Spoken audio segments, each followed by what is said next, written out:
Jazz is about self-expression.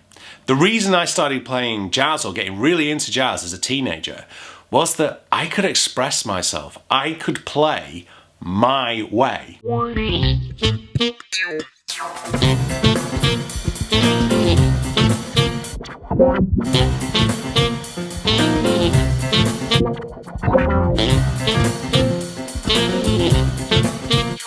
Hi there, welcome along to today's vlog. Today I want to address the question which is, how do I get a more professional sound on the saxophone? Now, that's quite a difficult question because what is a professional sound?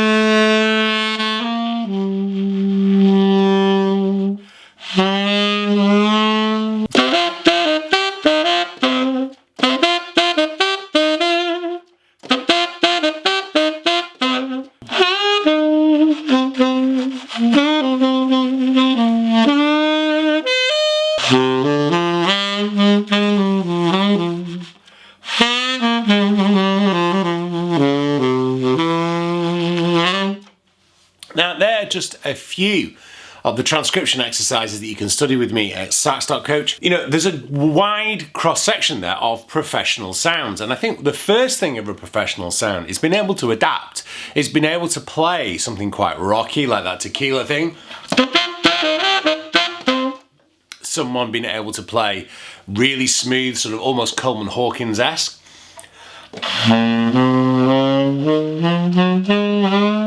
And the one from the Joel Fromm.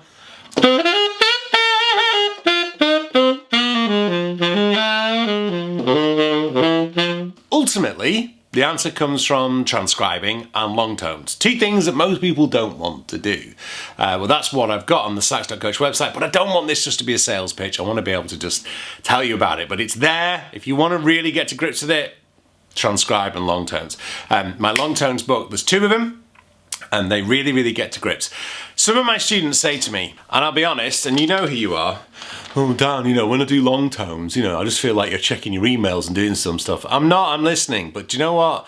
Long tones are boring. No one likes to do them, and to be honest, nobody really wants to listen to them, but they are really important and vital to do. And those people who do their long tones sound better, okay? And so there are several long tone exercises. There's like pivot long tones where you sort of start on a low D. D or G are always good notes to start on, but I mean, get the exercises out of the book. If I'm honest, I don't do enough time on long tones, so I'm going to do some in a minute, but I always try and make sure students, whether they're having a lesson or we're doing a masterclass, whatever, we do some long tone exercises. It's just getting to grips with getting air down this, and it's the one thing you can't replicate away from the horn.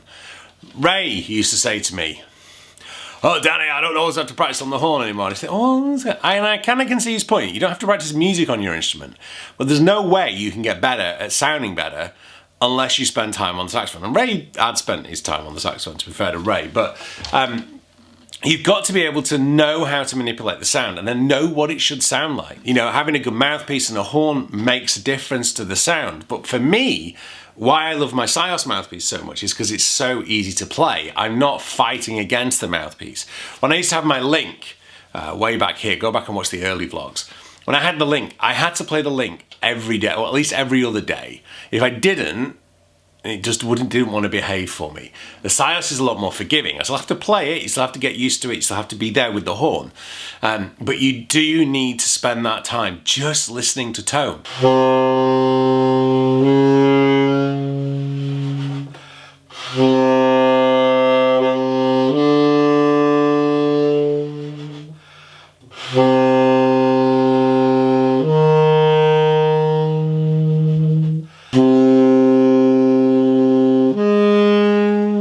Now, a lot of people think, oh, I've got to practice for hours on end. Most people don't need to practice for hours on end. Most people need to practice more efficiently.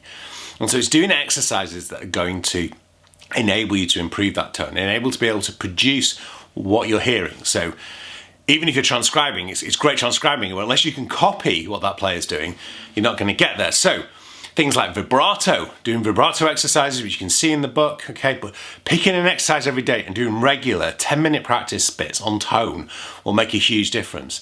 Some of the things that you find in a more professional sound, as well as vibrato, is kind of little grace notes or inflections, you know, on the sax particularly, you know, sort of on that Lester Young thing.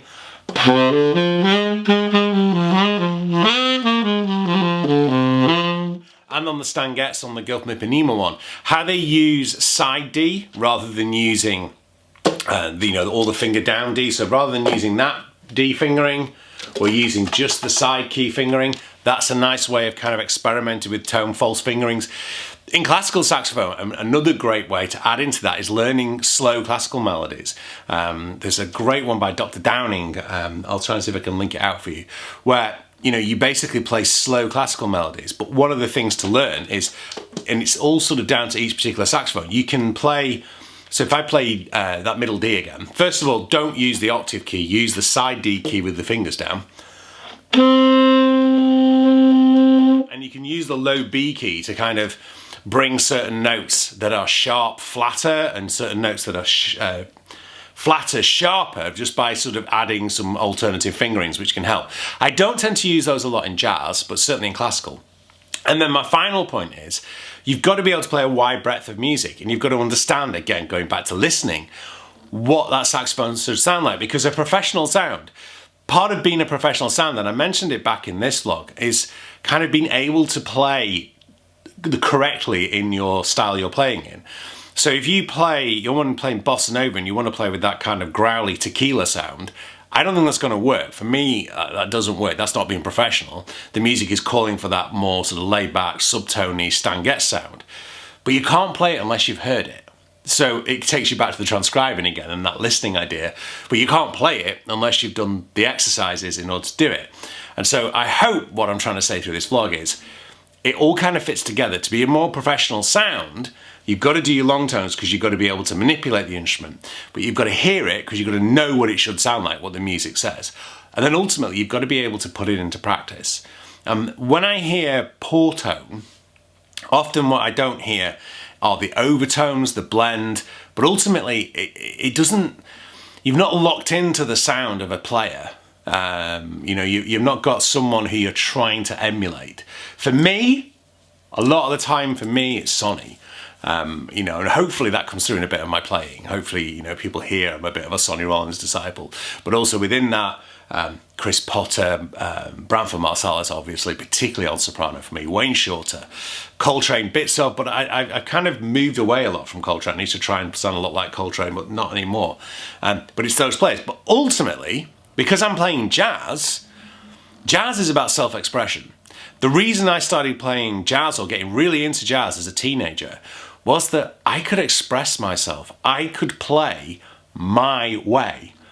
And one of the greatest compliments I ever got from Ray, when I was in my mid-20s, he said, "Danny, one thing I'm really enjoying about your playing is you sound like you." And that is great, but on one element, sounding like you isn't always the best way if someone wants you to sound like a copy of somebody else, particularly if you're playing pop music. So if people want you playing pop records, they want you to sound a certain way as well. I hope that addresses the professional sound element of it. I need to get on with practice.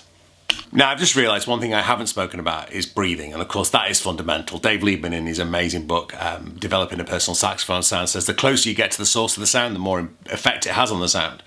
So it's one of the things I cover kind of like when I used to teach beginners first lesson. And if you haven't heard me talk about this before, this is gold. Singing teacher taught me this one. Lie on the floor. I'm not going to show you, mainly because the floor's still incredibly dusty because we've still got builders in. But lie on the floor, have a book round about your belly button, and practice as you breathe in, raising that book up, and as you breathe out, putting the book down. So up as you breathe in and down, like you are when you're asleep, okay? That kind of relaxed breathing. And then practice breathing in for 2, but exhaling for 8.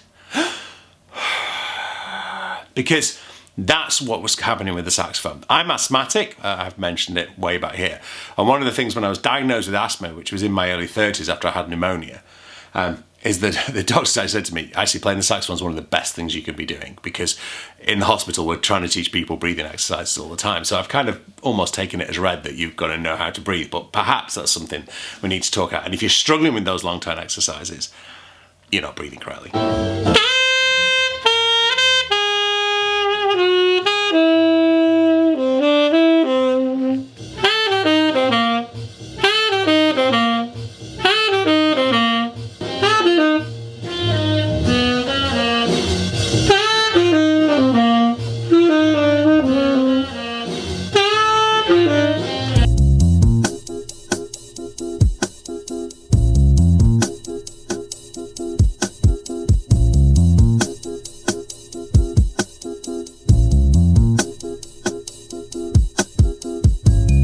Crossing the bridge, lights inside, winding streets, it feels so right. In the heart of London, dreams that spark, an echo of wisdom, interior mark. This is the land of the thinkers of bold, where stories of futures quietly unfold in the classrooms. So what is going on? Why am I filming here in London today? Well, I'm thinking, not necessarily doing, of a career change, moving more into doing comms full-time rather than doing music full-time, or maybe mixing the two up a bit more, a little bit more like this, but certainly weighing up whether for the next 25 years of my life I want to continue to be a professional saxophone player, music teacher, entrepreneur that way, or whether I want to go into something a bit more formal. So I'm looking at a master's today. I may not do it, I'm just weighing it up. So there are positives and negatives on either side of it. I'm not going to stop playing, but it's a question of having got to this stage in my early 40s in my life. This is the time now, if I want to make a career change, I do it. I don't know, and I've got more questions now that I've come away from than what I did when I came out today. So we'll see what happens. I've been at the LSE, London School of Economics, which is not LSE where I used to lecture at. But if you did do a career change, or have done a career change, or you didn't, put some comments in there. Let me know what things you thought about, what things you should have thought about, what things you didn't think about.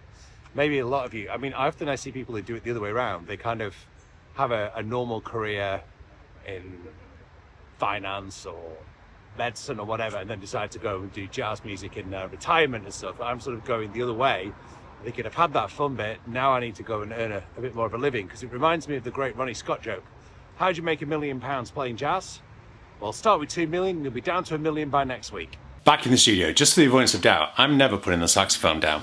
This has far too much emotional attachment for me, far too much of my expression of who I am and what I do. So this ain't going anywhere. It's just looking at options. But on the way home, I was listening. If you're on Apple Music, there's a phenomenal podcast by Nile Rodgers on here. Maybe I just need to make a hit record.